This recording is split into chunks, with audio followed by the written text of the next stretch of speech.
በስመ አብ ወወልድ ወመንፈስ ቅዱስ አሐዱ አምላክ አሜን።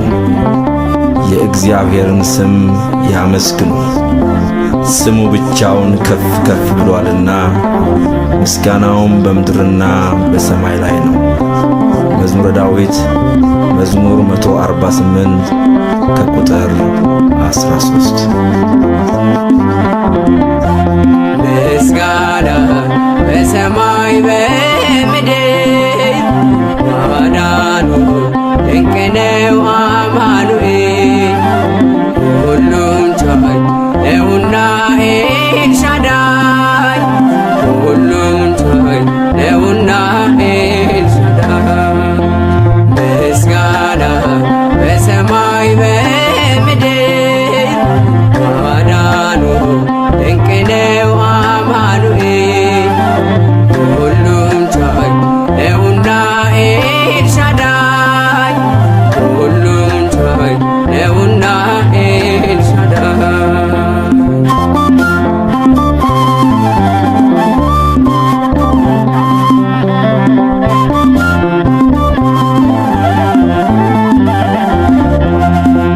ቸርነት በዝቶ ቆሜያለሁ ከፊት፣ ምስጋና ልሰዋ በዝቶልኛል ፍቅር። ውለታህን ላውራ ዛሬም ባንደበቴ፣ የጭንቄ ማረፊያ አንተው ነህ አባቴ። ቅዱስ ቅዱስ ቅዱስ በሰማይም በምድር ምስጋና ይድረስ።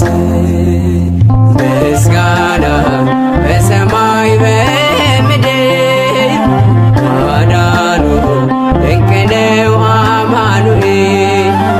ሁሉም ቻይ ነውና ኤልሻዳይ፣ ሁሉም ቻይ ነውና ኤልሻዳይ።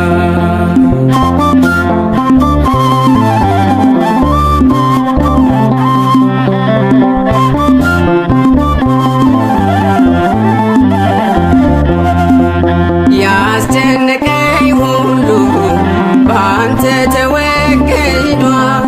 ስምህን ስጠራ ባህሩ ተከፍቷል።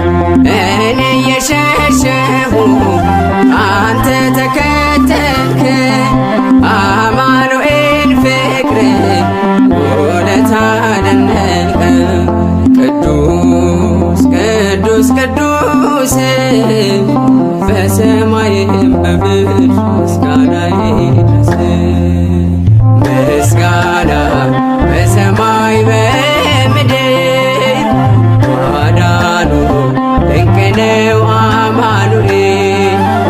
ሁሉም ቻይ ነውና ኤልሻዳይ፣ ሁሉም ቻይ ነውና ኤልሻዳይ።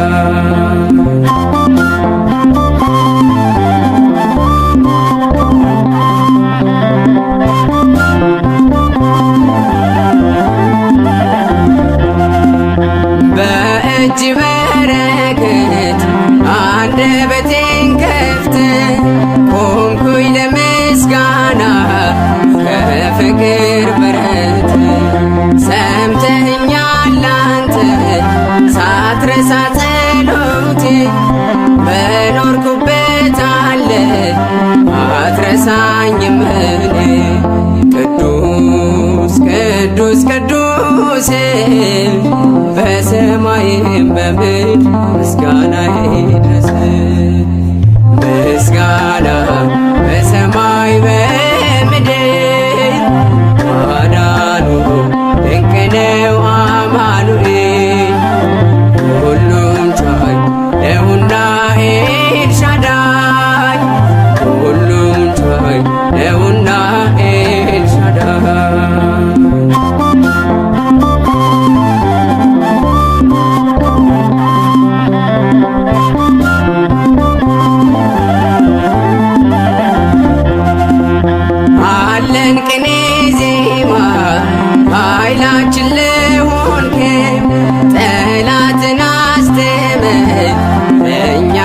ያሻገርከው በባህር መካከል ለካስ መንገድ አለ። ኃይልህን አስቦ ባንተ ልታመን ቅዱስ ቅዱስ ቅዱስ በሰማይም በምድር ምስጋና ይድረስ።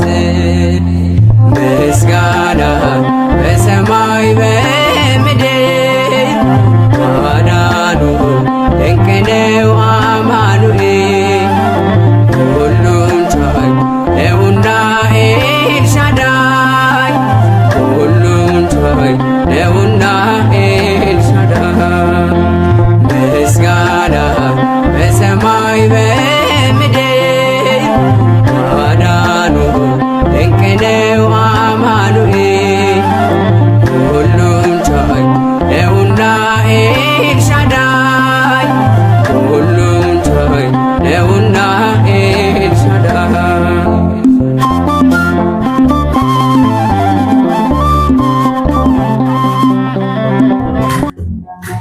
ፍቅርን እንኑረው እርስ በርስ ተዋደን ከንቱ ነው የጠላ ወንድም ወንድሙን የዘላለም መንግሥት ለኖር ያለን በላይ ሰማያዊ አባት አውርሶን ኤልሻዳይ አለ እጅግ ሰፊ የምንወርሰው የእግዚአብሔር መንግሥት አለ በሰማይ አገር ከዚህ የሚበልጥ ክብር አለ እጅግ ሰፊ ርስት የምንወርሰው የእግዚአብሔር መንግሥት አለን በሰማይ አገር ከዚህ የሚበልጥ ክብር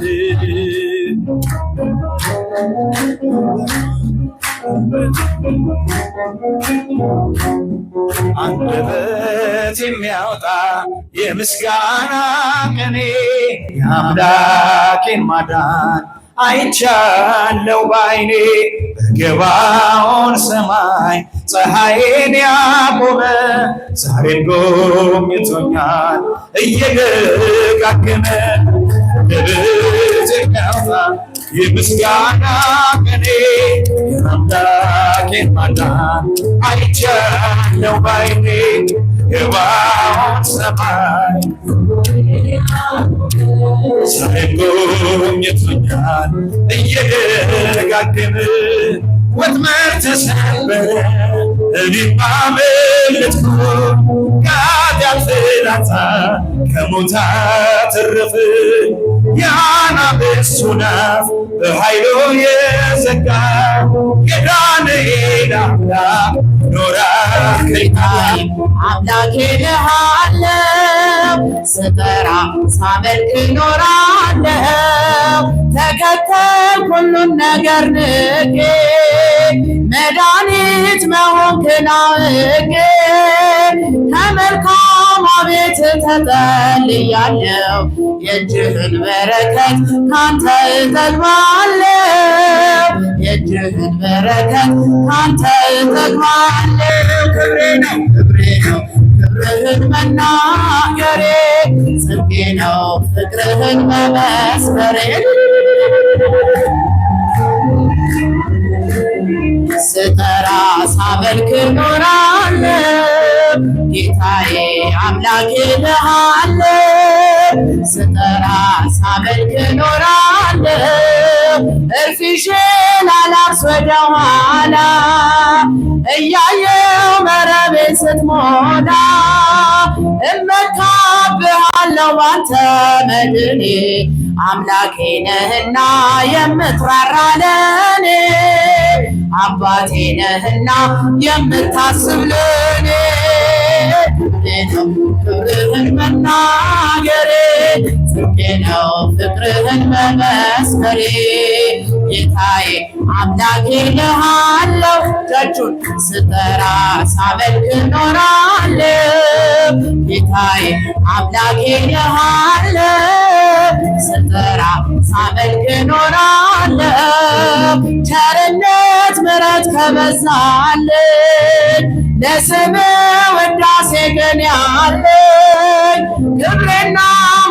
ሞገሴ አንተ ነህ ጌታ። ተመስገን ተመስገን ጠዋትና ማታ፣ ተመስገን ተመስገን ጠዋትና ማታ። ክብሬ ነው ፍቅርህን መናገሬ፣ ጽድቄ ነው ፍቅርህን መመስከር። እጃችሁን ጌታዬ አምላኬ እልሃለሁ፣ ስጠራ ሳመልክ እኖራለሁ። ጌታዬ አምላኬ እልሃለሁ፣ ስጠራ ሳመልክ እኖራለሁ። ቸርነት ምሕረት ከበዛልኝ ለስምህ ውዳሴ ግን ያለኝ። ክርስቶስ ተንሥአ እሙታን አሰሮ ለሰይጣን ሰላም ኮነ። ክቡራን አበው ካህናት፣ ሊቃውንተ ቤተ ክርስቲያን፣ መምህራነ ወንጌል፣ እጅግ የተወደዳችሁ ዘማሪያን፣ ምዕመናንና ምዕመናት በልዑል እግዚአብሔር ስም እንደምን ዋላችሁ? እንደምን ሰነበታችሁ? እንኳን አደረሳችሁ። አሜን።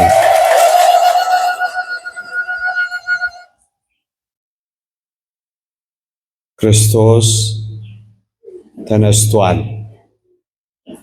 ታዲያ እኛ ለምን እንሞታለን? ለጥቂት ደቂቃዎች እንድንነጋገርበት የመረጥኩት ርዕስ ነው።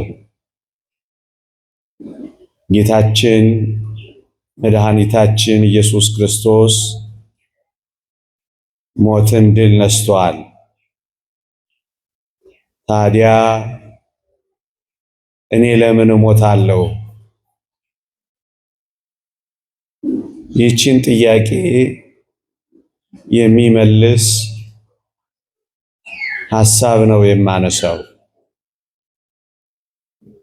ሁላችሁም እንደምታውቁት የክርስትና ብልጫ ሞትን በማሸነፉ ክርስቶስ ያሳየው ማረጋገጫ ትንሣኤ ነው። ለዚህ ነው ቅዱስ ጳውሎስ የትንሣኤውን ኃይል አምናለሁ ያለው። ክርስቲያኖችን የትንሣኤው ኃይል ከክርስቶስ ጋር መከራ እንድንካፈል ያደርገናል። የትንሣኤው ኃይል ጌታችንን በሞቱ እንድንመስለው ያበቃናል። ትንሣኤ ለቤተ ክርስቲያን ሁሉም ነገሯ ነው። ምዕመናን፣ ትንሣኤ ባይኖር ኖሮ እኛ እንሰበሰብም ነበረ። ትንሣኤ ባይኖር ኖሮ ቤተ ክርስቲያን እዚህ አትደርስም ነበረ። ትንሣኤ ባይኖር ኖሮ ሰማዕታት ያን ሁሉ ዘግናኝ መከራ አይቀበሉም ነበረ። ትንሣኤ ባይኖር ኖሮ በኔሮን ቄሳር መናፈሻ ግቢ ውስጥ ከነ ሕይወታቸው አይቃጠሉም ነበረ። ትንሣኤ ባይኖር ኖሮ እነ ቅዱስ ጊዮርጊስ 40 ሰው በሚዘውረው መንኮራኩር ሰውነታቸው አይፈጭም ነበረ። ትንሣኤ ባይኖር ኖሮ እነ ቅዱስ ቶማስ ሰውነታቸው እንደ ስልቻ ቆዳቸው አይገፈፍም ነበረ። ከጫፍ ጫፍ ሸሆናዋ እግር እስኪወልቅ ድረስ ተንከራታ አትሰብክም ነበረ። ብቻ ምን አለፋችሁ ትንሣኤ ባይኖር ኖሮ ክርስትና አይኖርም ነበረ። ትንሣኤ ባይኖር ኖሮ ይብዛም ይነስ እኔና እናንተም ጥቂት ጨዋዎች አንሆንም ነበር። ትንሣኤ ባይኖር ኖሮ አፋችን ኮችችላ እስኪመስል አንጾምም ነበረ። ትንሣኤ ባይኖር ኖሮ ይብዛም ይነስ የታረመ ትንሽ መልካም ጸባይ ከነድካማችን አይኖርም ነበረ። ትንሣኤ ባይኖር ኖሮ ይህን ዝናብ ታግሳችሁ አትመጡም ነበረ። ትንሣኤ ባይኖር ኖሮ ዝናብ አይደበድባችሁም ነበረ። ትንሣኤ ባይኖር ኖሮ ውሽንፍሩንም ውርጩንም አትታገሱትም ነበረ። ትንሣኤ ባይኖር ኖሮ ታዲያ ማንም ፈልጋችሁ መጣችሁ? እኛማ ከእናንተ ያነስን ደካሞች እና የትንሣኤውን ኃይል አምናለሁ። የትንሣኤውን ኃይል አምናለሁ። በመከራውም እካፈላለሁ፣ በሞቱም ልመስለው እመኛለሁ ይላል ቅዱስ ጳውሎስ። የትንሣኤውን ኃይል አምናለሁ፣ በመከራውም እካፈላለሁ፣ በሞቱም ልመስለው ወዳለሁ ይላል። እንደ መግቢያ ትንሣኤ የቤተ ክርስቲያን ሁለመናዋ ነው። ደጆቿን ከፍታ አላውያን ነገሥታት ፊት የደፈረችበት ጉልበቷ ነው። ከአረመኔዎች ጋር ሰይፋቸው ፊት የቆመችበት ድፍረቷ ነው። የጨካኞችን እቶን የቻለችበት ልበሰፊነቷ ነው። ብቻ ምን አለፋችሁ ትንሣኤ ባይኖር ክርስትና የለም ነበር ያልኩት ለዛ ነው። ታዲያ ትንሣኤ ከሆነ እኔና እናንተ ለምን እንሞታለን? ጥቂት ነጥቦችን ቀስ እያልኩ አሰማችኋለሁ። ለምን እንሞታለን? አንደኛ ፍጽምት በሆነች በአዲስ ኪዳን እኔና እናንተ አሁን የምንሞተው እንድንነሳ ነው። ለምን እንሞታለን? ለመነሳት። በብሉይ ኪዳን ዘመን እንደነበረው ሞት ሊሰለጥንብን አይደለም አሁን የምንሞተው በአዲስ ኪዳን። ታዲያ ለምንድን ነው የምንሞተው ካላችሁኝ፣ ሕያው እንድንሆን ነው የምንሞተው። ካልሞትን ስለማንነሳ ነው የምንሞተው። ቅዱስ ጳውሎስ በቆሮንቶስ መልእክቱ አንደኛ ቆሮንቶስ መልእክት ምዕራፍ 15 ቁጥር 38 ላይ ካልሞትክ ሕያው አትሆንም ይላል። ለምንድን ነው የምንሞተው ብላችሁ ጠይቁት። አጭር መልስ ይመልስላችኋል። ሕያው እንድንሆን ይላል። ወዳጆቼ እግዚአብሔር እንድንሞት ለምን ፈቀደ ካላችሁኝ፣ በሞት በኩል ሕያዋን ሊያደርገን ስለወደደ ነዋ። ካልሞትን ስለማንነሳ ነዋ። የእናታችን ማኅፀን ወደዚህ ዓለም እንድንመጣ መንገድ እንደሆነ እግዚአብሔር በመቃብር ማኅፀንነት በኩል ለዘላለማዊ ሕይወት እንድንገኝ መቃብርን መንገድ አደረገዋ። ለምን እንሞታለን? እንድንነሳ ብቻ። እንደውም ቅዱስ ጳውሎስ የቆሮንቶስ ገበሬ በሚዘራው ስንዴ ግሩም አድርጎ አስረድቷቸዋል። ምን ብሎ? አንተ ሰነፍ የቆሮንቶስ ገበሬ፣ አንተ የምትዘራው ስንዴ ካልፈረሰ ካልበሰበሰ ፍሬ ያፈራል እንዴ ብሏቸዋል። ምዕመናን፣ ስንዴ እንኳን የምትፈርሰው ስንዴ እንኳን የምትበሰብሰው ከአፈር ጋር ጥቂት ጊዜ የምትለወሰው ታውቃላችሁ አገዳ ይዛ ልትነሳ ነው። ፍሬ ይዛ ልትዘናፈል ነው። ልትጠፋ አይደለም አፈር ውስጥ የምትገባው። ታዲያ እኔና እናንተ ከስንዴ ዘለላ አንበልጥም? የስንዴ ቅንጣት ትንሣኤ ካላት በምድር የተወደዳችሁ ክርስቲያኖች የፍጥረት በኩራት የምንሆን እኛ ጥቂት ጊዜ በመቃብር የምናድረው እንዳትረሱ እንድንነሳል ብቻ። ለምን እንሞታለን? ሕያው ሆነን ለዘላለም እንድንኖር እንድንነሳ። ምዕመናን ሁላችሁ ታውቃላችሁ፣ እዚህ ዓለም ላይ የምንኖረው ለመሞት ነው የምንኖረው። ወይም ኖረን ኖረን ኖረን ኖረን እንሞታለን። እውነት ነው። ለዚህ ነው የምንኖረው ለመሞት ነው ያልኳችሁ። የምንኖረው ለመሞት ከሆነ የምንሞተው ደግሞ ለመኖር። አንድ ክርስቲያን ሁል ጊዜ መርሳት የሌለበት ልሞት እኖራለሁ፣ ልኖር እሞታለሁ ብሎ ነው ማመን ያለበት። የምንሞተው ሕያው ሆነን ልንኖር ስለሆነ ነዋ። ለምን ትሞታለህ? ልኖር ነው የምሞተው። ለዘላለም ሕያው ልሆን ነው መቃብር የምገባው።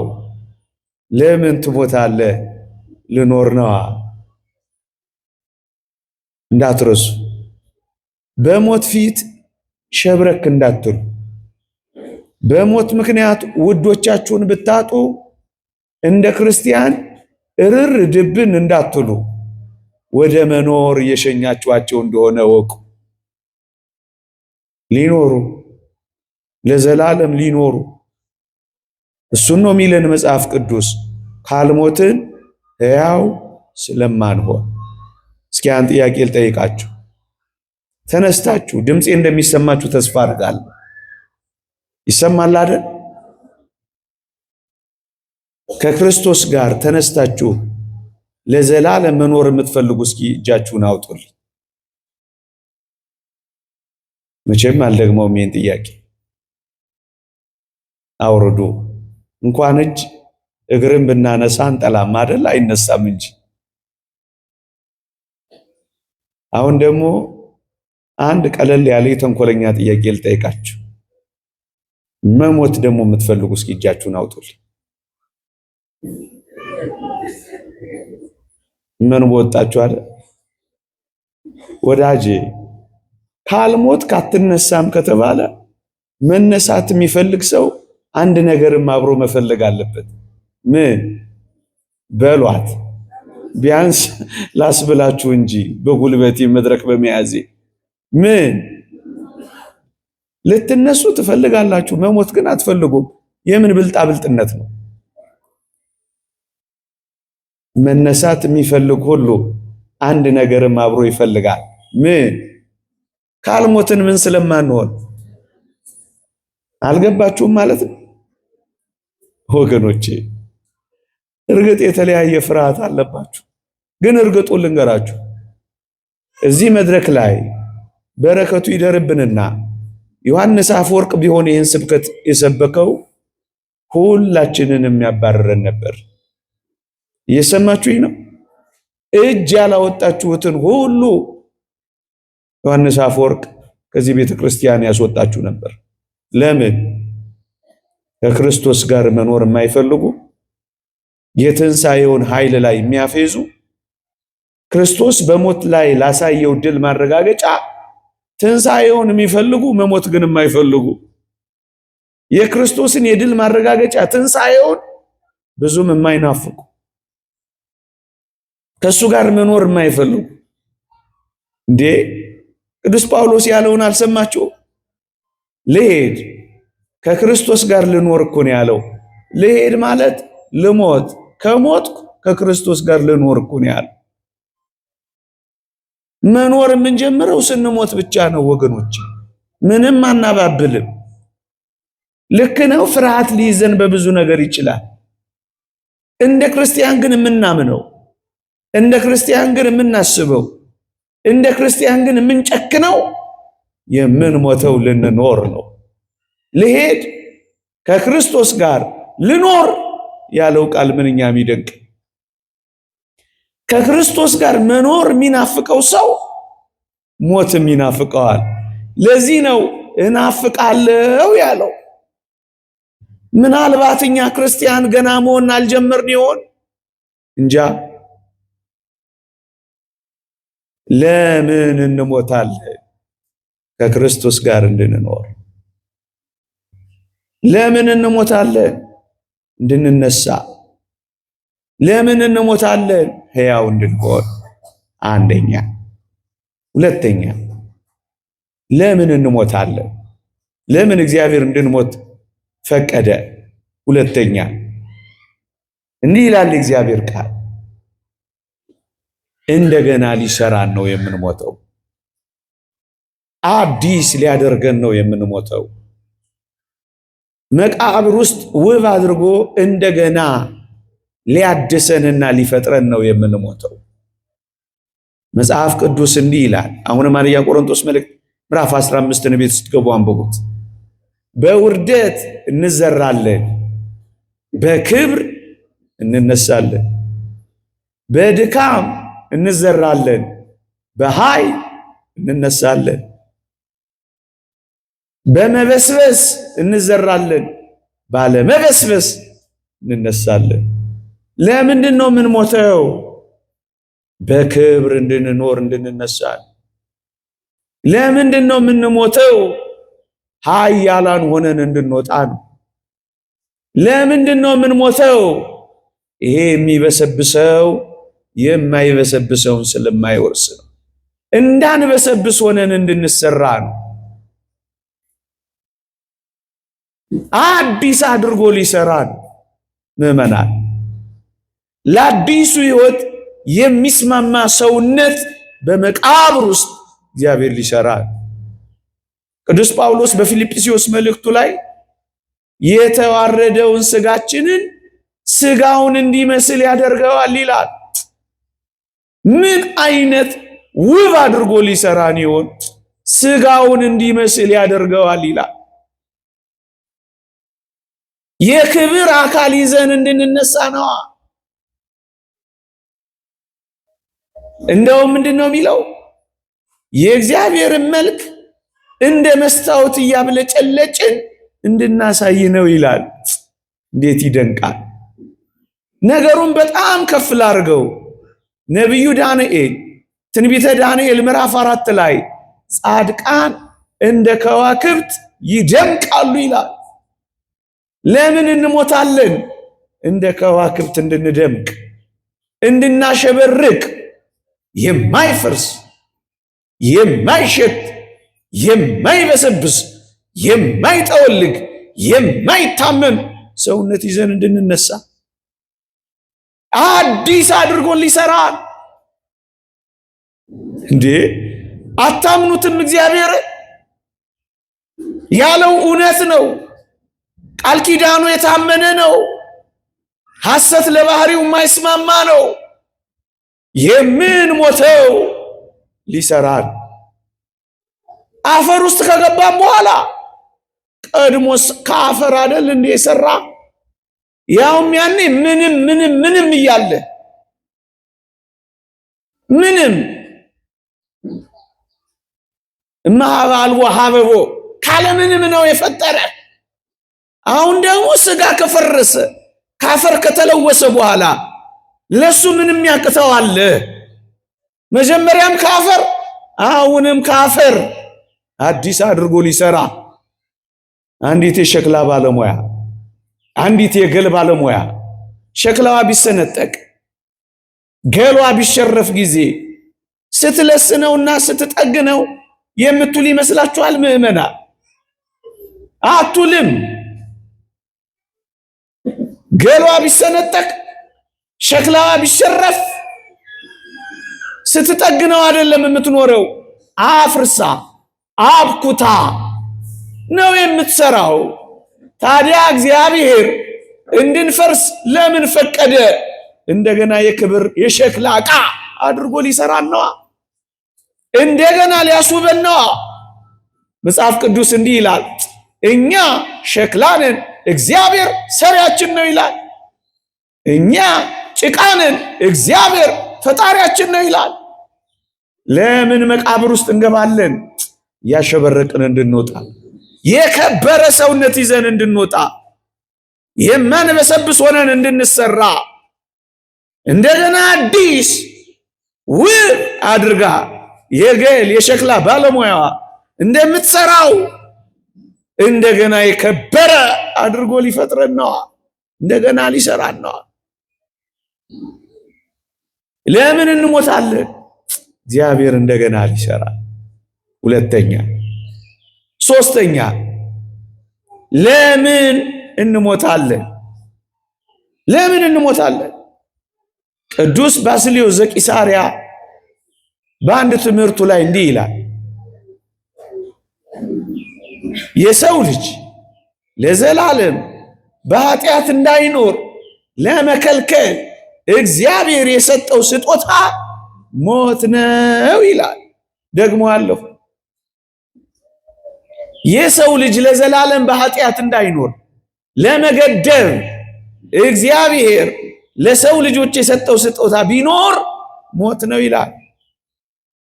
እንደውም ቀጠል አድርጎ የእግዚአብሔር የምህረቱ አካል ነው ይላል። ምዕመናን፣ ለዘላለም በኃጢአት እንዳንኖር እግዚአብሔር በሞት ምክንያት ይገድበናል። በሞት ምክንያት ይከለክለናል። በሞት ምክንያት እግዚአብሔር በቃችሁ ይላል። ለምን እንሞታለን?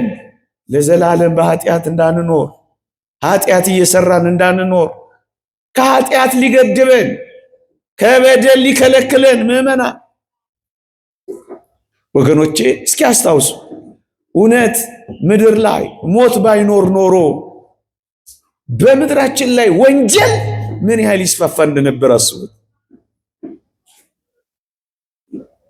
እንዴ አምባገነኖች በሞት ባይያዙ ኖሮ እናንተ ክርስቲያኖች እስኪ አስቡት፣ እነ ዱዲያኖስ በነ ቅዱስ ጊዮርጊስ ላይ ብቻ ያበቁ ነበር? አይደለም፣ ተረኞቹ እኛ እንሆን ነበር። እሱም ካልካድን ፈርተን ቤተ ክርስቲያን ትኖር ነበር። ገዳዮች እየገደሉ ሟቾች እየሞቱ ምድር ላይ ሰው ይገኝ ነበር። በሞት ምክንያት እግዚአብሔር በቃችሁ ባይላቸው ኖሮ ኃጢአተኞች ለዘላለም በኃጢአት እንዳይኖሩ ለመገደብ እግዚአብሔር ሞትን ያመጣ ይላል ሊቁ።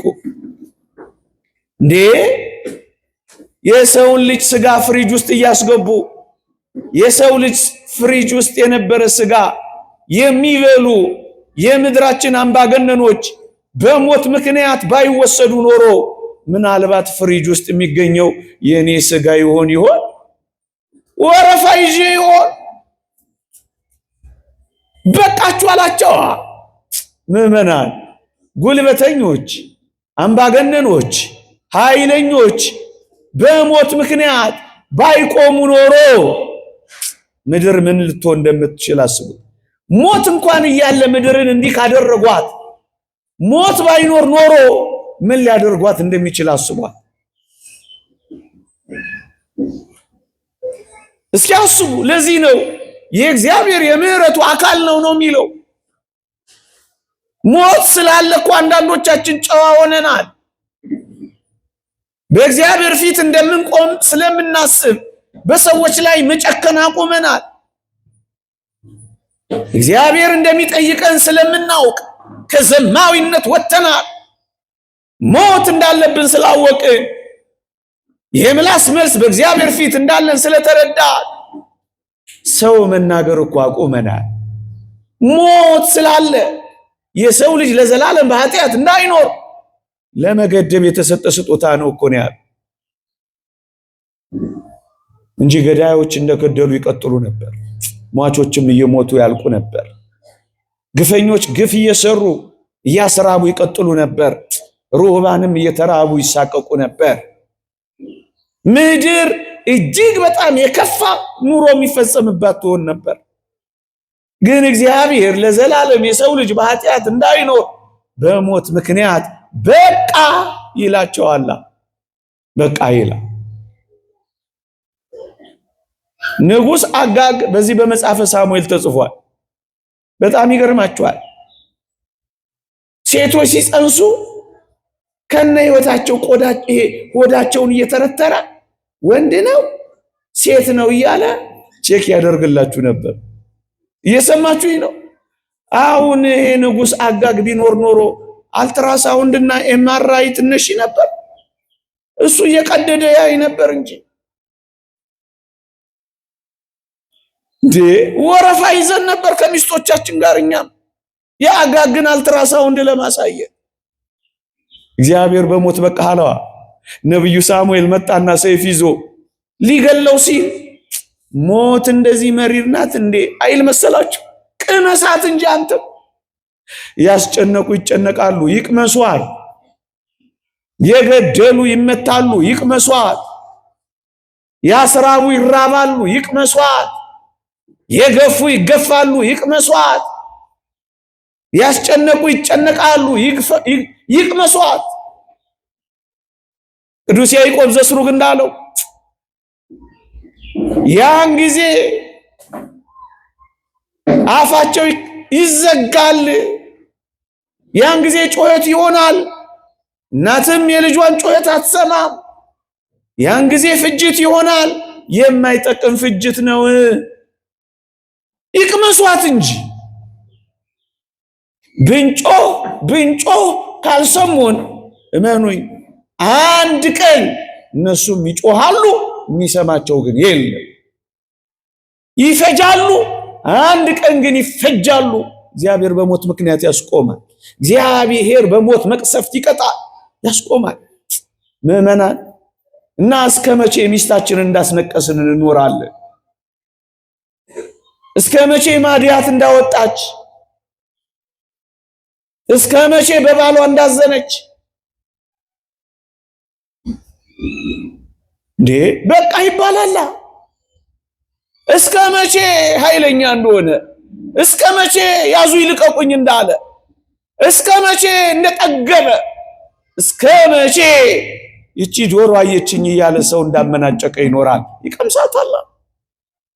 ኃይለኞች መዋረዳቸው፣ ብርቶች መድከማቸው አይቀርም። በኃይለኛው በእግዚአብሔር እጅ ፊት መዋረዳቸው አይቀርም። በቃ ይላል እግዚአብሔር። በሞት ፊት ያስደነግጣቸዋል። ኃይለኛውን እስኪዩት ኩርምት ብሎ አቤት! በውበታቸው ሌላውን የናቁ፣ በኮስሞቲክሳቸው የሚመጻደቁ፣ መኪና በመንዳታቸው በአየር ላይ የሚበሩ የመሰላቸው ድሃውን ጢቅ የሚሉበት ሽታውን እንኳን የጠሉት ውበት ሲረግፍ ያያሉ። አልጋ ላይ ሲጣበቁ ይቀምሳሉ። አበቃ። በአፈር ምክንያት በሳጥኑ ሲቀበሩ ይሄዳሉ እንጂ ኮስሞቲክ ሳጥናቸውን ይዘው ሲሄዱ አላየንም። ንጉሥ ሰላንዲዮስ እንኳን ምንም ነገር ይዤ እንዳልሄድኩ ዓለም ይወቅ፣ እጄን ከመቃብር ያውጡና ቅበሩኝ ብሎ አሉ። ነጭ ፈትሉን ብቻ ይዞ እንደሄደ ተጽፏል። ነጭ ፈትል ብቻ ይዘው ሄደዋል። በቃ ግፍ ሰርተው የሰበሰቡት ለማን ይሆናል? በቃ በቃ በቃ በቃ እንዴ ምዕመናን፣ በሞት ምክንያት ለዘላለም በኃጢአት እንዳንኖር ይገድባል። ይህ የምህረቱ አካል ነው። ምድሪቱን እንዳናጎሳቁላት፣ ሰውን እየበደል ግፍ እየሰራ እንዳንኖር። ስንቱ በመተት ምክንያት ስንቱ አበደ እና ይቀጥሉ እያሳበዱ ልትሉ ነው? ስንቱ እንዳነከሰባቸው አያነከሱም እነሱ። ስንቱ ልቡ እንደተሰበረ የነሱ አከርካሪ መሰበር የለበትም። በሞት ምክንያት መደንገጥ አለባቸው። ሰውን አልፈሩ፣ እግዚአብሔርን አልፈሩ፣ ሰውን አላፈሩ። ታዲያ ሞትን ይፍሩት እንጂ በሞት ምክንያት በቃችሁ ይላል። ስንቱን አሳመሙት፣ ስንቱን ሕመም ቤት ጣሉት፣ ስንቱን ሆስፒታል አጋደሙት፣ ስንቱን ደም አፈሰሱ። ልጆቻቸውን እንዳያሳድጉ ስንቶችን ቅርጥፍ አድርገው በሉ። ቲያትር አይደለም ማወራው፣ ስለማውቅ ነው ማወራው። ስለማውቅ ነው ማወራው። ስለምናይ ነው የምናወራው። ለነሱ ገንዘብ ማምረቻ ሰው በቁስል ይመታል፣ ሰው በካንሰር ይቃጠላል፣ ሰው በኬሞ ይነዳ። ታዲያ እግዚአብሔር እነዚህን በቃችሁ ማለት የለበትም። ፍትርት መጽናት የለበትም። እግዚአብሔር መፍረድ የለበትም። በቃ ይላል። በቃ ይላል። ምንም ይዛ አትሄድም። በቃ ይላል። ባስልዮስ ዘቂሳርያ ያለው ይሄንን። ደሞስ ካልጋ የተጣበቁ እንደተጣበቁ መቅረት አለባቸው። ህመማቸው ማብቃት የለበትም። በቃችሁ ይላቸዋል። ተርበው ምንም ቀን በልተው ማያውቁት አንድ ቀን መጥገብ ተመኝተው ሳይጠግቡ እንደቀሩት እና ሁሉ ጊዜ እየተራቡ መኖር አለባቸው። በቃችሁ ይላቸዋል። ምን ሌላውን የሚጠግበውንና ሆዱን የሚያሻውን እያያችሁ ለምን ትጓጉ? በቃችሁ ብሎ ያሳርፋቸዋል። በቃችሁ እንደተጠበሱ የሚኖሩትን በቃችሁ ይላቸዋል። ሞት የምህረቱ አካል ይሆናል። አንዳንዴም እንዲህ አይነት ኑሮችን በቃ ለማለት እግዚአብሔር ሞትን ያዛል ይላል ባስልዮስ ዘቂሳርያ። ለምን እንሞታለን? በቃችሁ ለመባል ነው። በቃችሁ ለመባል አሸሼ ገዳሚውን ለማስቆም። አንዳንዶች ምድር አልበቃቸው ብሏል። ሰው አልታያቸው ብሏል። ድሃ ተጸይፈዋል። እስኪ ይሁን፣ እግዚአብሔር ደግሞ ይነሳል። እግዚአብሔር ደግሞ ይነሳል። በቃችሁ የሚልበት ቀን ይመጣል። ማን ያልበቃው አለ? ቀደም ካልኳችሁ ከነ ኢዲ አሚን ዳዳ ጀምሮ በቃችሁ ተብለዋል። እነ ሂትለር እነ ሞሶሎኒም አልፈዋል። ቁስ አካልን ወደ ኢነርጂ፣ ኢነርጂን ወደ ቁስ አካል ሲቀይር አቶሚክ ቦምብ የፈጠረው አይንሽታይንም እንኳን ሳይቀር በቃ ተብሏል፣ ሄዷል። እግዚአብሔር እንደ አይንሽታይን መሰለን? አንድ ቀን ከዚህ ከቁስ አካልና ከኤነርጂ መሰባበር ምክንያት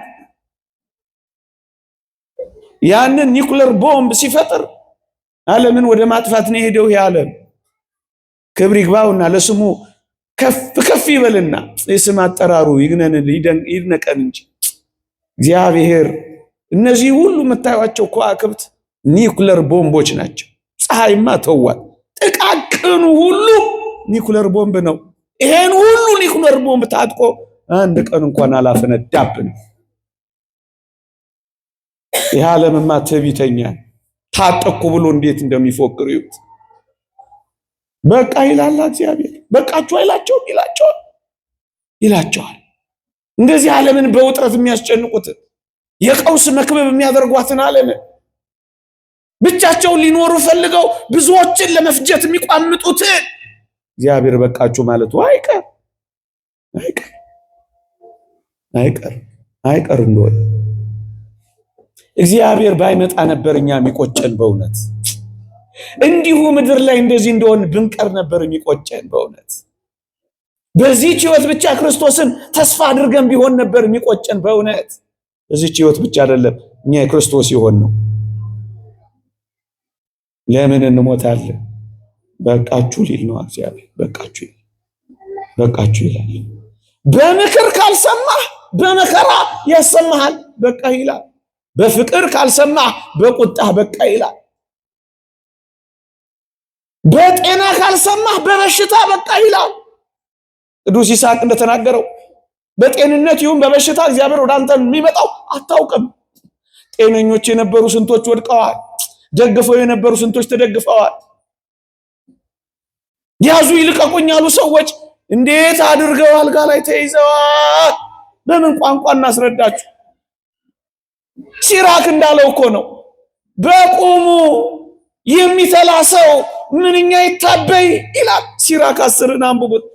በቁሙ የሚተላ ሰው ይህን ያህል መታበይ ነበረበት። በቃ ይላል እግዚአብሔር። በሞት በኩል ያስቆማል እግዚአብሔር። በቃ ሶስተኛ አራተኛ ለምን እንሞታለን? ትንሽ ከቅዝቃዜው ጋር አብሮ የሚሄድ ትምህርት ነው አይደል?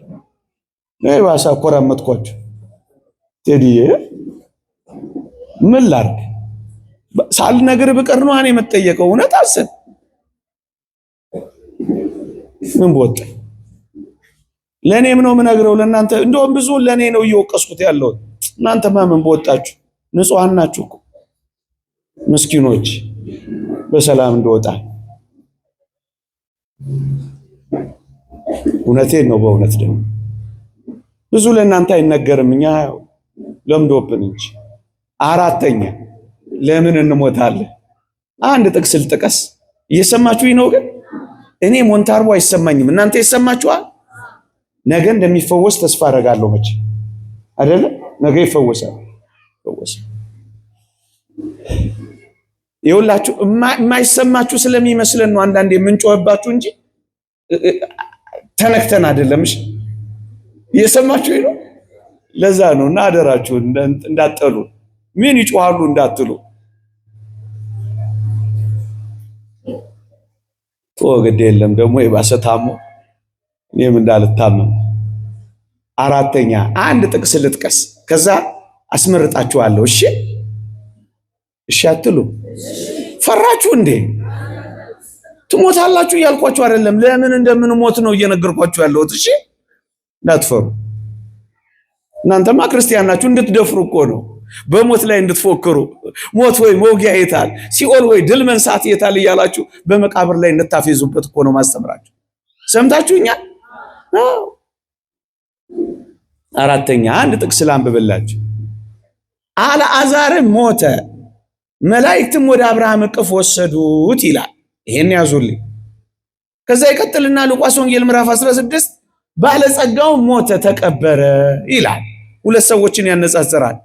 አንደኛው እጅግ በባለጸግነት የኖረ ግን ድሆችን የማይረዳ ሰውን የማይደግፍ ጭራሽ አልዓዛርን አንድ ቀንም እንኳን አይቶት ራርቶለት የማያውቅ ዕለት ዕለት እየተመቸው የኖረ አንድ ባለጸጋ ሰው ነበር ይላል። ሁለተኛው ደግሞ ምስኪን በጉስቁልና የሚኖር አልዓዛር የሚባል ነበር። አሁን ጥቅሶቹን ላንብብ። አልዓዛር ሞተ፣ መላእክትም ወደ አብርሃም እቅፍ ወሰዱት ይላል። ስለ ባለጸጋው ሲናገር ደግሞ ባለጸጋው ሞተ ተቀበረ ይላል። አሁን እናንተን ላስመርጣችሁ። እንደ አልዓዛር ብትሆኑ ይሻላችኋል እንደ ባለጸጋው? ምን እያሰባችሁ መልሱልኝ። እንደ አልዓዛር እንደ ባለጸጋው? የምራችሁን ነው? ማብራሪያ ልቀጥል እንዳታፈገፍጉ። አልዓዛር እኮ ምርጥ ድሃ ነበር፣ ደረጃ አንድ ድሃ ነበር። ያኛው ደግሞ ዕለት እየተመቸው ነው። አሁንስ ሐሳብ ከቀየራችሁ እንደ አልዓዛር እንደ ባለጸጋው ድሃ ሆናችሁ? አይ ድምጻችሁ እየሳሳል ሳስቷላል። አሳሳ እንደ አልዓዛር እንደ ባለጸጋው የምፈልገው ቁም ነገር ስላለ ነው የምጠይቃችሁ። እሺ እንጂ እናንተን መፈታተን ፈልጌ አይደለም። እንደ አልዓዛር እንደ ባለጸጋው።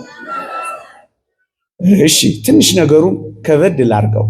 አልዓዛር እኮ ድሃ ብቻ አልነበረም፣ በቁስል የተመታ በሽተኛ ነበር። እውነት ነው ያስብላል አይደል? አሁን ጥያቄ ልድገመው። እንደ አልዓዛር እንደ ባለጸጋው እንደገና ቁስላም ሆናችሁ? አይ ቆይ ይሄ ድምጽ ብዙም አላስተማመነኝም።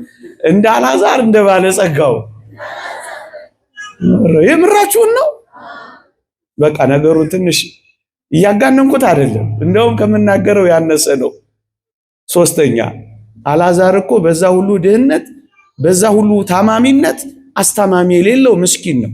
እንደውም አስታማሚዎቹ ውሾች ናቸው። መጽሐፍ ቅዱስ ቁስሉንም ውሾች ሲልሱለት ደስ ይሰኝ ነበር ይላል። አሁን ልድገመው ጥያቄን መረር አድርጌ። እንደ አልዓዛር እንደ ባለጸጋው? የምራችሁን ነው?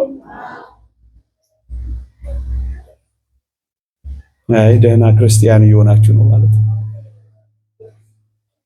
አሁን እስኪ እንደው እዚህ መድኃኔዓለም ግቢ ውስጥ እንደሆናችሁ ሳታስቡ ይሄ አልዓዛር የሚባል ደሳሳ ጎጆ ውስጥ ሰፈራችሁ ቢኖርና ቅድም ያልኳችሁ ባለጸጋ ደግሞ በጣም የሚያምር G+- ውስጥ ቢኖር እድለኛ የምትሉት ማንን ነው? ኧረ ተው እንጂ እንዴ! እዚህ እንዳላችሁና እኔ እንደምሰብከው ሳይሆን እንደምታልፉ ሆናችሁ እንደ ቀበሌ ሰው ሆናችሁ አልዓዛር ነው እንደው እዚህ መታችሁ እንደው ተተኮሰ የምትሉት እሺ ማንን ነው? ተው ተዛዝበናል እና አላስጨንቃችሁ። ቅዱስ ዮሐንስ አፈወርቅ እንዲህ ይላል፣ ማንንም ሰው ፍጻሜውን ሳታይ ይላል እድለኛ ወይም መከረኛ እንዳትለው። ልድገመው፣ ፍጻሜውን ሳታይ እድለኛ ወይም መከረኛ እንዳትለው። እስኪ እውነት እንነጋገር። አሁን በዚህ የመጽሐፍ ቅዱስ ክፍል ልድገመው ቃሉ አልዓዛር ሞተ፣ መላእክትም ወደ አብርሃም እቅፍ ወሰዱት ይላል። ባለጸጋው ሞተ፣ ተቀበረ ይላል። ከሁለቱ ሰዎች በጣም እድለኛ የሆነው ማን ነው? አያችሁ፣ ለምን? ፍጻሜው ነው። እውነት አስብ። ከፍጻሜው ተነስተ እድለኛ ወይም መከረኛ በል እንጂ ምድር ላይ ያለ ማንንም እድለኛ ነው መከረኛ ነው እንዳትል ያስኬዳል አይደል? እኔ አሁን ወደምፈልገው ቃል ልምጣ። አልዓዛር ቢሞት ይሻለዋል ባይሞት? አረ ንገሩኝ። ለአልዓዛር ጥቅሙ ሞት ነው ወይስ በህይወት መኖር ነው? ነው እኮ ምዕመናን፣ የአልዓዛር አስደናቂ ህይወት የሚጀምረው ከሞት በኋላ ነው። እውነት አዘን ነው እኮ። ለዚህ ነው እኮ ቅዱስ ጳውሎስ ለእኔ ህይወት ክርስቶስ ሞትም ጥቅም ነውና የሚለው እኮ ለዚህ ነው። አልዓዛር ህይወትን ማጣጣም የጀመረው ከሞቱ በኋላ ነው። አልዓዛር ለምን ሞተ? መልሱ እዚህ ጋር ነው ያለው። ባለጸጋው አሻቅቦ ሲያይ አልዓዛርን ከሩቅ አየና አብርሃምን እንዲህ አለው፣ አብርሃም አባቴ ሆይ በዚህ ነበልባል እሳት ተሰቃያለሁ፣ አልዓዛርን የጣቱን ጫፍ አስነክቶ ምላሴን ያበርድልኝ ዘንድ ስደድልኝ አለው። ማንን? አንድ ቀንም እኮ አይቶት አያውቅም። አሁን ከሩቅ አየው። አጠገቡ ሆኖ አይቶት አያውቅም። አሁን ከሩቅ ተመለከተው። እየሰማችሁኝ ነው? የአልዓዛር ጊዜ ደረሰ። ምን ሲሆን? ሲሞት። አልዓዛር ይሄ በእኔና በእናንተ ቋንቋ ቪአይፒ መሆን ጀመረ። ቪአይፒ ነው የምትሉት? እንደውም ቪቪአይፒ ሳይሆን አይቀርም። በጣም ተፈላጊ ሰው ሆነ። ማን? ሲሞት ወይ ሳይሞት? አንዳንድ ክርስቲያን ስንሞት በጣም ነው ምን ከብረው። ቆይ አንድ መምህር የሰጡት ምሳሌ እዚህ ጋር ባመጣ ጥሩ ናት። ዶሮ በጣም የምትከብረው በጣም የምትፈለገው በህይወት እያለች ነው ወይስ ከታረደች በኋላ ነው? በህይወት እያለች ጠረጴዛችሁ ላይ ብትቀመጥ ምን ነው የምትሏት? እሺ ከሞተች ከታረደች በኋላ እሺ ትላለህ? ወዳጄ ዶሮ የምትከብረው ከሞቷ በኋላ እንደሆነ ክርስቲያን የምትከብረው ከምን በኋላ ነው? በአልዓዛር ታይቷል። ነገሩን በጣም ደስ ወደሚል ቃል ጎተት አድርጌ ላምጣው። አብርሃም እንዲህ አለው ይላል፣ እባክህ አልዓዛርን ስደድልኝ ሲለው አብርሃም ምን አለ መሰላችሁ? አንተ በምድር እያለህ ዕለት ዕለት እየተመቸ ኖረሃል አለው። አልዓዛር ደግሞ በስቃይ ኖሯል አለው። አልዓዛር አሁን በዚህ ይጽናናል። እየሰማችሁኝ ነው? ድሃ ሆኖ የኖረው አልዓዛር አሁን ይጽናናል። በቁስል ተመቶ በስቃይ የኖረው አልዓዛር አሁን ይጽናናል። ውሾች የከበቡት አልዓዛር አሁን መላእክት ይከቡታል። አልዓዛር ይጽናናል። አልዓዛር ለምን ሞተ? ለምን ሞተ? አሁን ካነሳሁት ቃል አልዓዛር ለምን ሞተ? ኧረ በሞቴ በሳንቃው ደረቴ ነገሩኝ። አልዓዛር ለምን ሞተ? እንዲጽናና። አልዓዛር በዚህ ምን ይላል? ይጽናና። ምዕመናን ታዲያ አልዓዛር ሳይጽናና ይቅር ነው የምትሉት? ለምን እንሞታለን? እንድንጽናና። የመጽናኛ ስፍራችን፣ እንባችን የመታበሻችን፣ ህመማችን የመጥፋችን፣ ስቃያችን ማቆሚያችን፣ ዋይታችን ወደ እልልታ መቀየራችን፣ ሙሿችን የዘንባባ ዝንጣፊ ይዘን መዝሙራችን የሚሆነው እመኑኝ ለክርስቲያኖች ስንሞት ነው። አልዓዛር በዚህ ይጽናና። ምንጽናናው የምር የምንጽናናው ስንሞት። እረፍት በዚህ ዓለም ላይ ለእውነተኛ ክርስቲያኖች የለም። ከአንዱ ፈተና ወደ አንዱ ፈተና፣ ከአንዱ መከራ ወደ አንዱ መከራ ሲያገላብጠን ነው የምንኖረው። ቢያስፈልግ በልዩ ልዩ ፈተና እንፈተናለን። ወይ በራሳችን ዝንባሌ፣ ወይ በዲያብሎስ ጉንተላ፣ ወይ በስላሴ ፈቃድ ለክብር ለእሴት እንፈተናለን። በኋላስ እንጽናናለን። ለምን እንሞታለን? እንድንጽናና።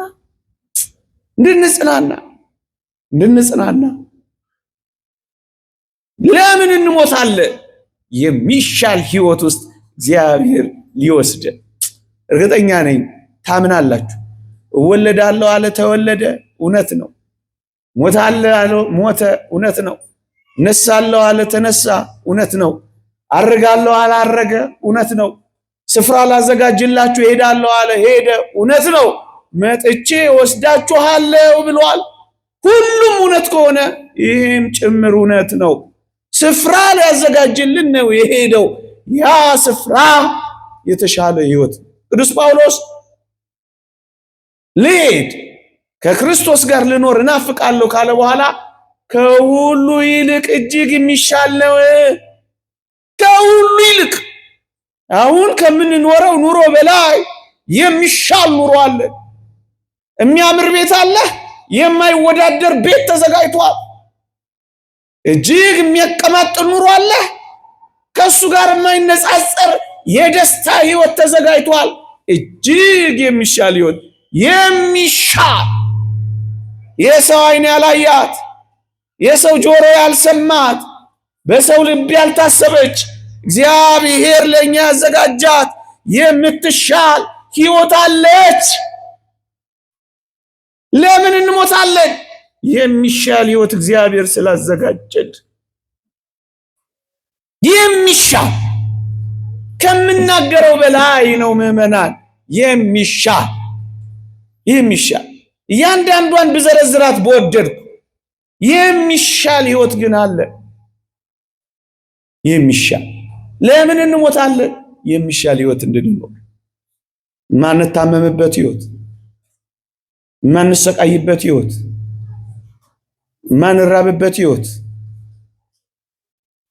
ማንደክምበት ህይወት፣ ማንፈራበት ህይወት፣ ማናዝንበት ህይወት፣ ማንጎሳቆልበት ህይወት፣ ማንቸገርበት ህይወት፣ የሚሻል ህይወት ከሁሉ በላይ የጌታችንን ፊት በማየት በተድላና በደስታ የምንኖርበት የሚሻል ህይወት፣ ከገባን የማንወጣበት፣ ካገኘን የማናጣበት፣ እግዚአብሔር ለተስፋ ያስቀመጣት ለዘላለም የምንኖርበት የሚሻል ህይወት እንድንኖር አንድ ምሳሌ መስዬ ብቻ ላብቅ።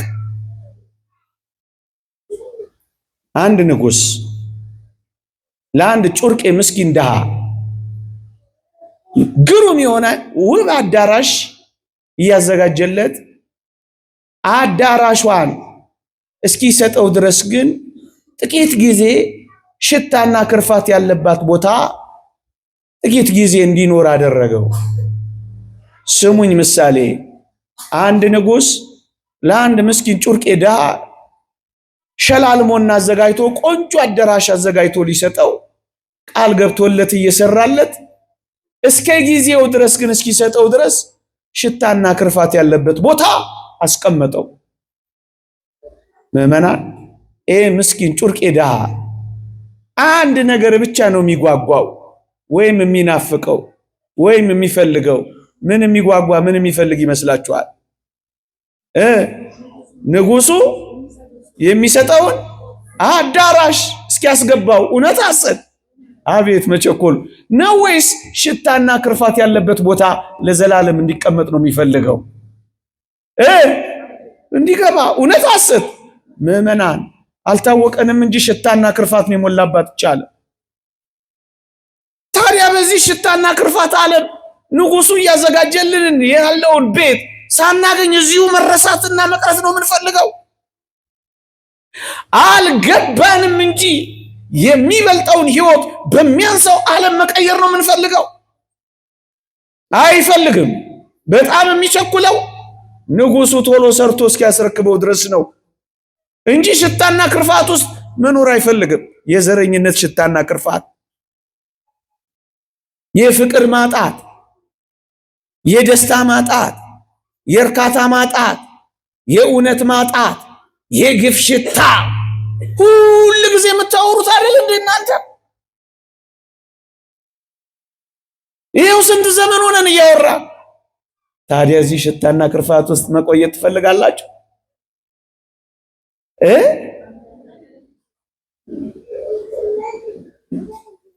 የገባው ሰው ስቋል። እናቴ ሙቱ ሊለን ነው በቃ ይሄ ልጅ ያሉ የሳቁ ይመስለኛል። ገብቶናል፣ ተገባብተናል። በደንብ ነው የተገባባ ነው። ግን እኛ እዚህ መቆየት እንፈልጋለን። እንደ ሴትዮዋ አሉ መድኃኔዓለምን መንገድ ላይ ያገኙት አሉ 60 ዓመታቸው ሲያገኙት ደስ አላቸው። ፍንክንክ ብለው ጌታ መቼም የልብ አውቅ አይደል? ምን ነው አላቸው። ጌታዬ ዕድሜ ስጠኝ። ስንት ልስጥሽ? 20 ስጠኝ አሉት። 20 ሰጣቸው። ስንት ሆኑ? ምን ቁጥር ቀነሰ ሰሚት 80 አይደለም? እንደገና ፍንክንክ አሉ። ደስ አላቸው። መቼም የልብ አውቅ አይደል? ምን ነው አላቸው። ጨምርልኝ ዕድሜ። ስንት? 20። እሳቸው ደግሞ ቁጥር አያውቁም፣ 20 ላይ ብቻ ናቸው። እንደ ተስፋዬ ካሳ ስንት ሆነ? ጨመረላቸው 100። አሁን ፍንክንክ አሉ። ደስ አላቸው። የልብ አውቅ አይደል?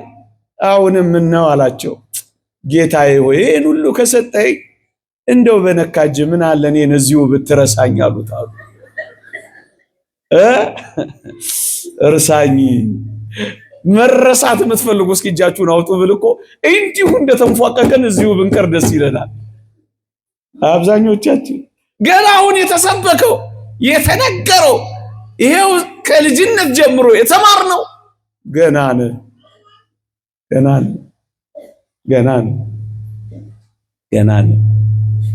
ለምን እንሞታለን? እንድንነሳ ሕያው ሆነን ለዘላለም እንድንኖር። ለምን እንሞታለን? እግዚአብሔር አዲስ አድርጎ በመቃብር ውስጥ ለአዲስ ሕይወት ሊሰራል። ለምን እንሞታለን? ኃጢአተኝነትን ለዘላለም እንዳንኖር ለመገደብና ለመከልከል። ለምን እንሞታለን? ከሞት በኋላ የተጽናና ሕይወት እንድንኖር እንድንጽናና። ለምን እንሞታለን? እጅግ የተሻለ ሕይወት እግዚአብሔር ከሞት በኋላ ስለሚሰጠን። ገብቷችኋል?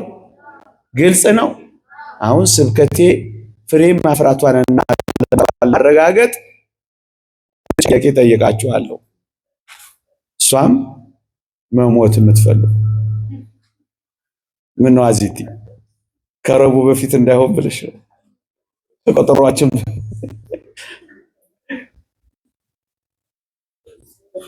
አቤት ደው ጉባኤ ነው ያዘጋጀው ከሰርን እኮ ቢሊ ሰምታችሁ ጭጭ በቃ እመኑኝ። ይሄ ነገርናችሁ ቃል እውነተኛ የእግዚአብሔር ቃል። ከክርስቶስ ጋር መኖር ትፈልጋላችሁ? አትፈልጉ? ግን ትንሽ ቢቆይ አይደል? አሜን። ደስታችሁ ጉድ ፈልቶ ቢሆን እኮ እኔም አይከፋኝም። ግን ደግሞ እውነቱ እሱ አይደለም ነው።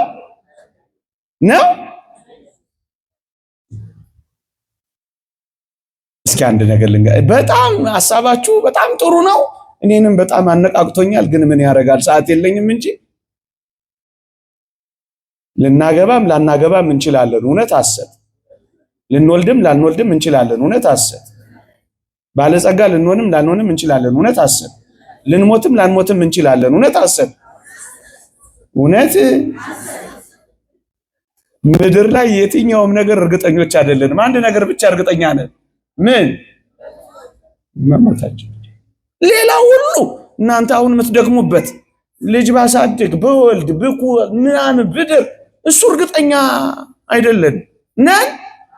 አንድ ነገር ግን እርግጠኛ ነን። ምን? እሱ ግን መቼ ይመጣል? መቼ ይታወቃል? መቼ ይታወቃል? ዛሬ ሊሆን ይችላል፣ አይችልም። ይሄ ሰውዬ ምን አይነት ግፈኛ ነው? እንደው ያን ዘካርያስ እንድዳ ያደረገው መልአክ ዛሬ የለም እንዳትሉ አደራችሁ። ዛሬ ሌሊት ሊሆን ይችላል፣ አይችልም። ለዛ ነው ወገኖቼ እንድንዘጋጅ ስለፈለኩ ነው እንጂ ማስጨነቅ ፈልጌ አይደለም። እየሰማችሁኝ ነው?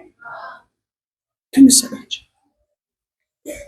ማንም ኢንሹራንስ ካምፓኒ ከዚህ ሰዓት በኋላ ያለውን ኢንሹራንስ ካርድ አይሰጣችሁም ለህይወታችሁ። ያበቃ ነው አይደለም? እና እንዘጋጅ። አይመስላችሁም? ካሚሎስ የተባለ ሊቅ የተናገረውን ነገር ተናግሬ ያበቃለሁ። በሲኦል ያሉ ዘመዶቻችን እግዚአብሔር 30 ደቂቃ ብቻ ምድር ላይ እንዲኖሩ ቢፈቅድላቸው 30 ደቂቃ ብቻ ምድር ላይ እንዲኖሩ እግዚአብሔር ቢፈቅድላቸው ምን የሚያደርጉ ይመስሏችኋል? ሲኦል ያሉ እቆብ ይገባሉ፣ ኮንዶሚኒየም ይቆጥባሉ። ምን ነው የሚያደርጉት? 30 ደቂቃ 30 ዓመት የኖራችሁ 30 ቀን የተሰጣችሁ 3 ሰዓት ያላችሁ አንዲት ነገር ብቻ ማድረግ ይጠበቅብናል። ምን? ሞትን አትፍሩ ኃጢአትን ፍሩ እንዳለው የቤተ ክርስቲያናችን መጽሐፍ። ለምን እንደምንሞት ነግሬያችሁ፣ ግን ይሄን ሁሉ አትፈልጉ። ሕያው መሆን አትፈልጉም። ከክርስቶስ ጋር መኖር አትፈልጉ። አዲስ ሆናችሁ መሰራት አትፈልጉ። የሚሻል ሕይወት መኖር አትፈልጉ።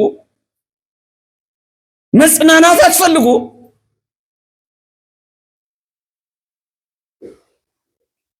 ለምን እንሞታለን?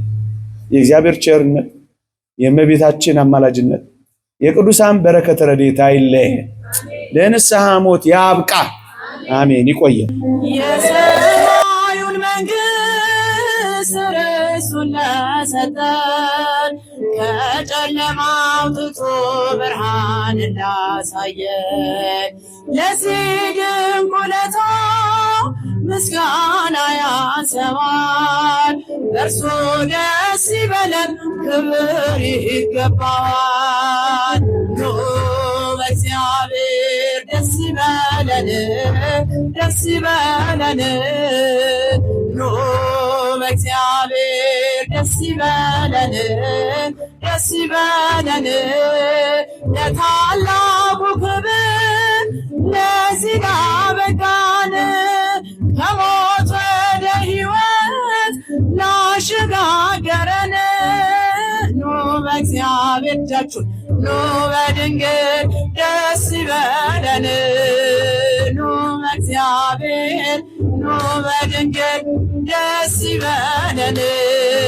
ካለት የፈለገ ውሃ ጠጥተናል።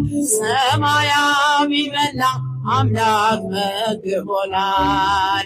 ፍቅር የበዛልን ምን ልክፈል ጌታ፣ ስምህን ላመስግነው ከጠዋት እስከ ማታ። ኑ በእግዚአብሔር ደስ ይበለን፣ ደስ ይበለን። ኑ በእግዚአብሔር ደስ ይበለን፣ ደስ ይበለን። ለታላቁ ክብር ከሞት ወደ ሕይወት ላሸጋገረን ኑ በእግዚአብሔር ኑ በድንግል ደስ ይበለን። ኑ በእግዚአብሔር ኑ በድንግል ደስ ይበለን። በባርነት ሳለን በድቅድቅ ዓለም ብርሃንን አገኘን በድንግል ማርያም። ያጣነውን ሰላም ዛሬ አገኘን፣ እጅግ ደስ ይበለን በእመቤታችን። ኑ በእግዚአብሔር ደስ ይበለን ደስ ይበለን ኑ በእግዚአብሔር ደስ ይበለን ደስ ይበለን ለታላቁ ክብር ለዚህ ያበቃን ላሸጋገረን ኑ በእግዚአብሔር ደጅ ኑ በድንግል ደስ ይበለን ኑ በእግዚአብሔር ድንግል ደስ ይበለን የእምነታቸው ፍሬ በእግዚአብሔር ፈቃድ ተወለደች ዛሬ የኢያቄም ስለቱ የሐና እምነት ለምኝልን ለኛ ኪዳነ ምሕረት ኑ በእግዚአብሔር ደስ ይበለን ደስ ይበለን ኑ በእግዚአብሔር ደስ ይበለን ደስ ይበለን ለታላቁ ክብር ለዚህ ያበቃን ላሸጋገረን ኑ በእግዚአብሔር ኑ በድንግል ደስ ይበለን ኑ በእግዚአብሔር ኑ በድንግል ደስ ይበለን ትንሣኤከ ለእለአመን ትንሣኤከ ለእለአመን ብርሃነ ከፈኖ ዲቤነ ብርሃነ ከፈኖ ዲቤነ ብርሃነ ከፈኖ ዲቤነ ብርሃነ ከፈኖ ዲቤነ ትንሣኤ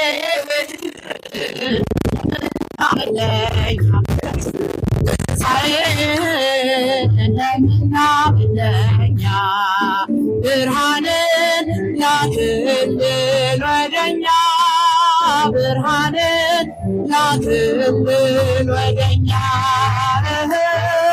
ብርሃንን ላክልን ወደኛ ብርሃንን ላክልን ወደኛ ትንሣኤከ ለእለአመን ትንሣኤከ ለእለአመን ብርሃነ ከፈኖ ዲቤነ ብርሃነ ከፈኖ ዲቤነ ብርሃነ ከፈኖ ዲቤነ ብርሃነ ከፈኖ ዲቤነ